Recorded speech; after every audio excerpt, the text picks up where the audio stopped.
सब कुछ ठीक रहा तो जल्द ही रूस यूक्रेन जंग खत्म हो सकती है और आप अंदाजा लगा सकते हैं कि इसे कौन खत्म कराएगा। जी हां, one and only one, Donald Trump. नमस्कार, स्वागत है आपका न्यूज़ 18 राजस्थान के डिजिटल चैनल पर और आपके साथ मैं हूं वंदना त्यागी। रूस और यूक्रेन के बीच 4 साल से जारी जंग को लेकर एक बड़ी और निर्णायक खबर सामने आ रही है। जिस युद्ध ने यूरोप की राजनीति, वैश्विक अर्थव्यवस्था और दुनिया की सुरक्षा व्यवस्था को हिलाकर रख दिया, अब उसी जंग के खत्म होने की उम्मीद पहली बार जमीन पर उतरती दिख रही है।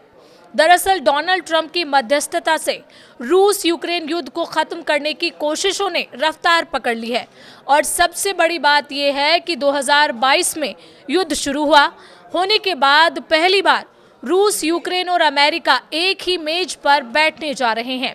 आज से अबू धाबी में तीनों देशों के बीच त्रिपक्षीय बातचीत शुरू हो रही है। यूक्रेन की तरफ से इस अहम बैठक में रक्षा मंत्री रुस्तम उमेरोव और राष्ट्रपति जेलेंस्की के chief of staff Kyrylo Budanov शामिल होंगे।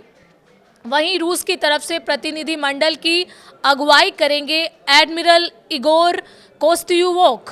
इस बीच यूक्रेन के राष्ट्रपति व्लादिमीर जेलेंस्की को लेकर भी बड़ा अपडेट है।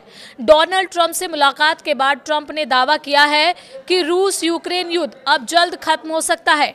ट्रंप ने इस युद्ध के लिए पूर्व राष्ट्रपति जो बाइडेन को जिम्मेदार ठहराते हुए कहा कि गलत नीतियों की वजह से जंग इतनी लंबी खिंच गई। इस बीच मॉस्को से भी एक तस्वीर सामने आई।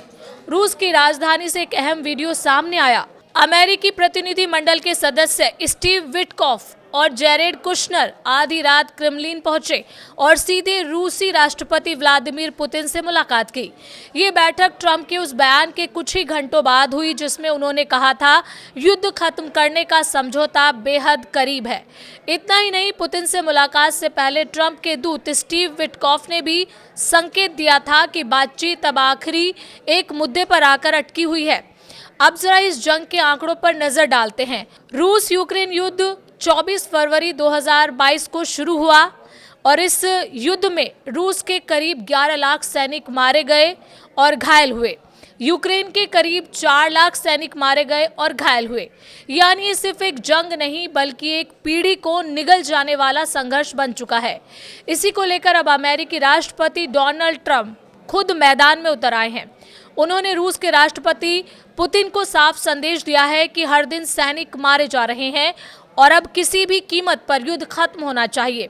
अब सवाल ये है कि क्या अबू धाबी की ये बातचीत वाकई 4 साल की जंग पर विराम लगाएगी या ये भी सिर्फ एक कूटनीतिक कोशिश बनकर रह जाएगी। दुनिया की निगाहें अब अबू धाबी की मेज और 3 देशों के फैसले पर टिकी है, क्योंकि यहाँ लिया गया फैसला सिर्फ रूस और यूक्रेन का भविष्य नहीं बल्कि पूरी दुनिया की दिशा तय करेगा। आपको क्या लगता है, अबू धाबी की बैठक में कोई ऐसा फैसला होगा जिससे रूस और यूक्रेन युद्ध पर विराम लगेगा? आप कमेंट करके अपनी राय बता सकते हैं।